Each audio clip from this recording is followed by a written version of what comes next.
গ্রাম police ভাই বোনেরা, আসসালামু আলাইকুম। আজ পবিত্র জুম্মার দিন।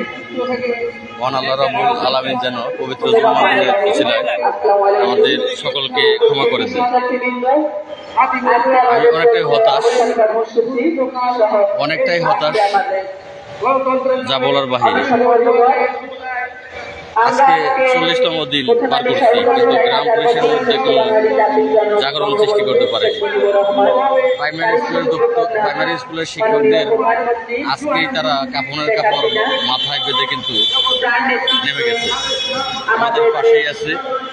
আজকে তৃতীয় দিন তাদের, আজকেই তারা জানাজার কাপড় মাথায় নিয়ে কিন্তু নেমে গেছে।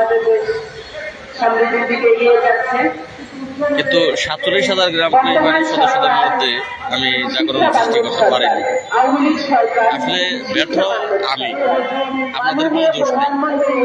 আমারই অপরাধ হয়েছে 47,000 গ্রাম পুলিশ বাহিনীর সদস্যদের জাতীয়করণের জন্য এত বড় রিস্ক নিয়ে, দায়িত্ব নিয়ে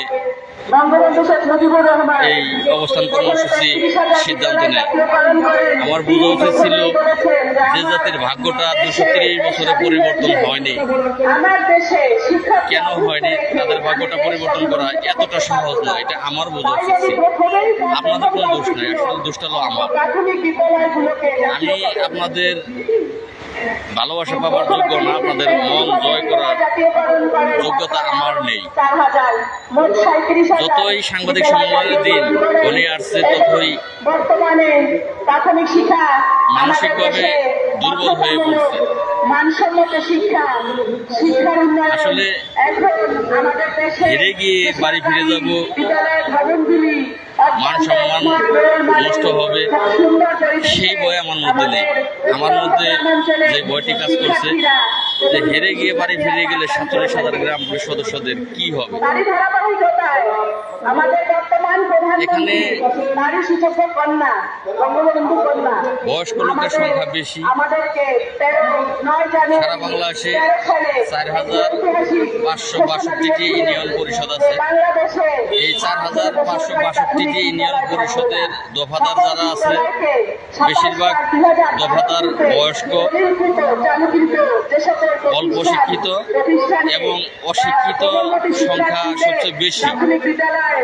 47,000 গ্রাম পুলিশ সদস্যদেরকে যারা পরিচালনা করে তারা হলো দফাদার। এই 4,562টা দফাদার। যখন সেই দফাদাররা বয়স্ক,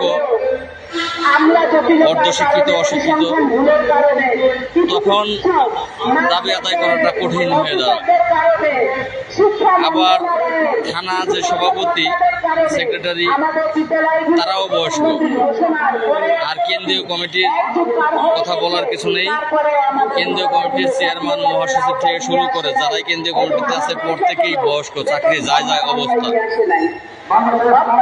তারা চিন্তা করতেছে যে যদি চাকরিটা সরকারি হয়, জাতীয়করণ হয়, এই দাবিতে আমরা যাই, জাতীয়করণ হয়ে যায়, তাহলে তো আমাদের লেখাপড়া জানি না, বয়স হয়ে গেছে, আমাদেরকে এই চাকরি থেকে বাদ দিয়ে দেবে। এইটা হলো তাদের ধারণা যে আমাদের চাকরি থেকে বাদ দিয়ে দেবে। এখন তো তাও যাই হোক বেতন পাই বা সরকার যা কিছু বাড়ায়, তাদের এই বৃদ্ধ বয়সে চলতে পারবো। যদি চাকরি থেকে বাদ দিয়ে দেয়, তাহলে বাড়ি গিয়ে কি করে খাবো, সংসার কিভাবে চালাবো? তাদের মনের ভিতরে এই ভয় কাজ করছে। তারা জাতীয়করণের বিপক্ষে কাজ করে, তারা জাতীয়করণের পক্ষে কাজ করে না। তাদের ধারণা জাতীয়করণ হলে চাকরি চলে যাবে। অল্প কিছু গ্রাম পুলিশ আছে যারা লেখাপড়া জানে, শিক্ষিত,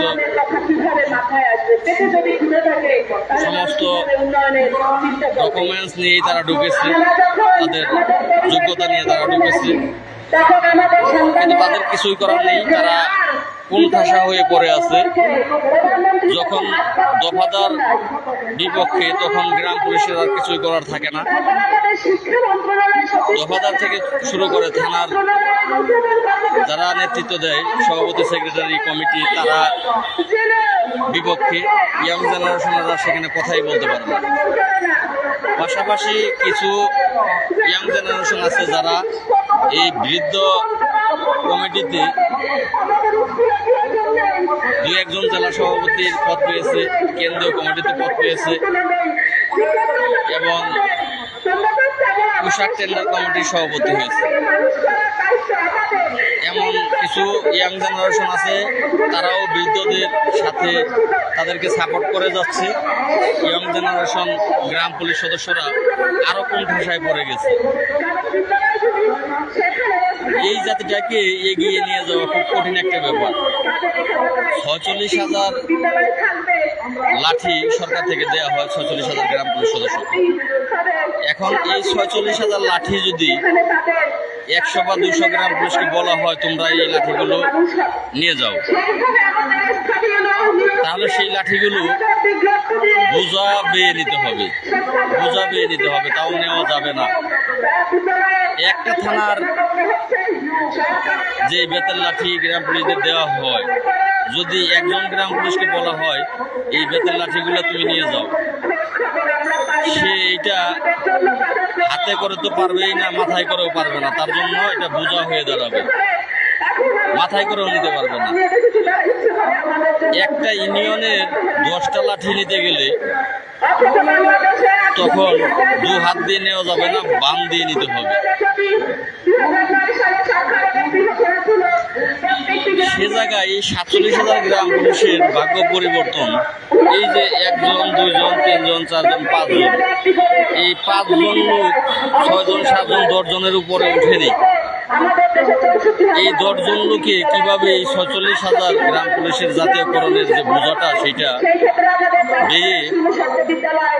বোঝাবে, সেটা পার করবে।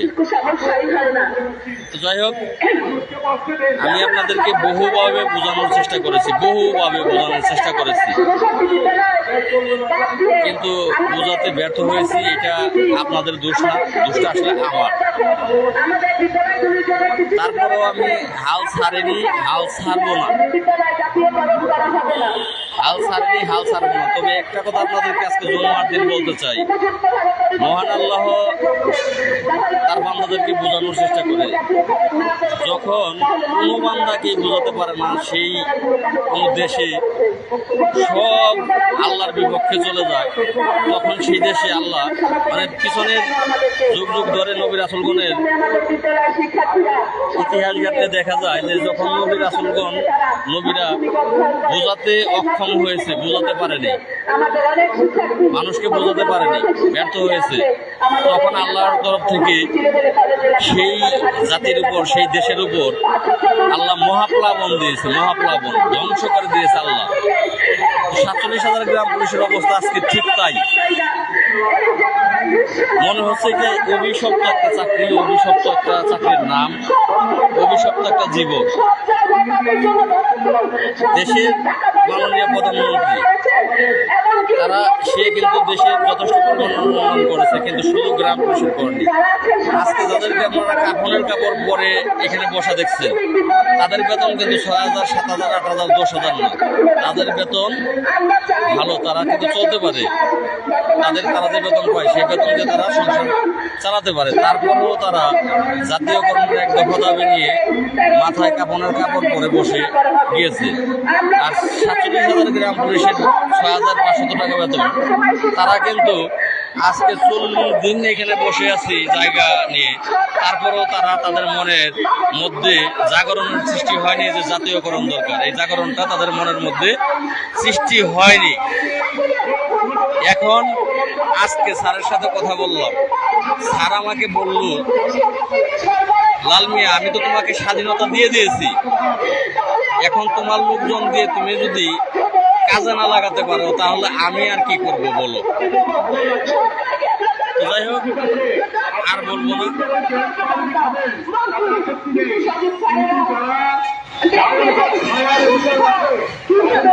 আর কিছু বলার নাই। আল্লাহ আপনাদেরকে জ্ঞান, বিবেক, বুদ্ধি, মনুষ্যত্ব যেদিন দিবে সেদিন আপনাদের মুক্তি হবে। এটা আমি 100% চ্যালেঞ্জ করে লিখিত দিয়ে যেতে পারি। আল্লাহ গ্রাম পুলিশ বাহিনীর সদস্যদের জ্ঞান, বিবেক, বুদ্ধি, মনুষ্যত্ব যেদিন দিবে সেদিনই গ্রাম পুলিশ বাহিনীর মুক্তি মিলবে। যদি আপনাদের ভালো লাগে তাহলে আপনারা এই যে 10 তারিখে যে সাংবাদিক সম্মেলন দিয়েছি, এই সাংবাদিক সম্মেলনটি সফল করবেন। সাংবাদিক সম্মেলন